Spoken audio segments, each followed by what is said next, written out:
تدین تدان، تم جیسا کرو گے تمہارے ساتھ ویسا ہی کیا جائے گا۔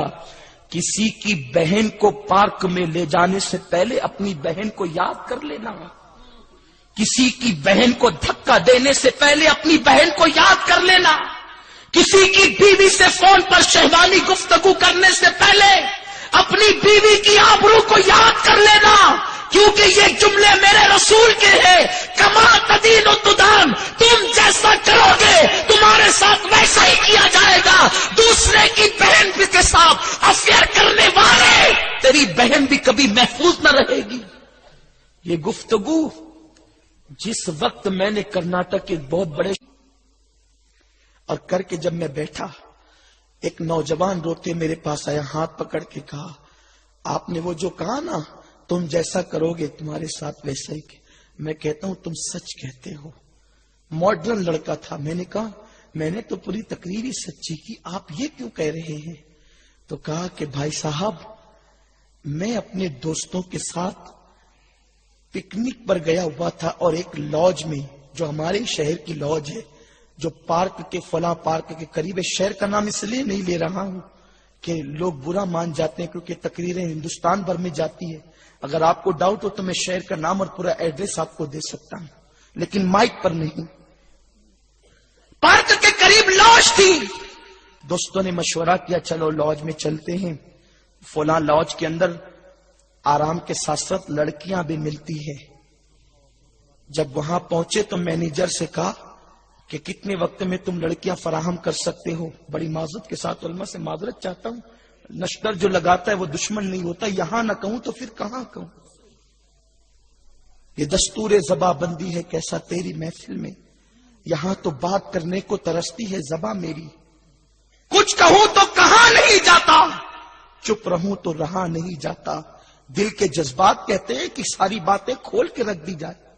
اے میری قوم کے جوانوں، دل کے کانوں سے سنو اس جوان نے جو داستان بیان کی کہ جب ہم لاج کے مینیجر کے پاس پہنچے اور کہا جتنی جلدی ہو سکے کتنے ٹائم میں لڑکیاں منگا سکتے ہو؟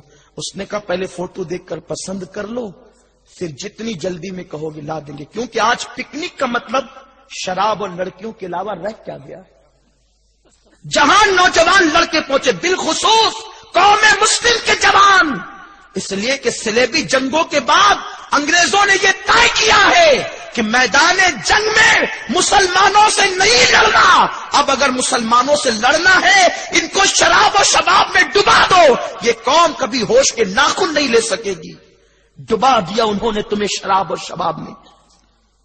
اس لاج کے مینیجر نے کہا پہلے فوٹو دیکھ کر پسند کر لو، پھر جتنی جلدی ہو سکے گی لڑکیاں فراہم کر دی جائے گی۔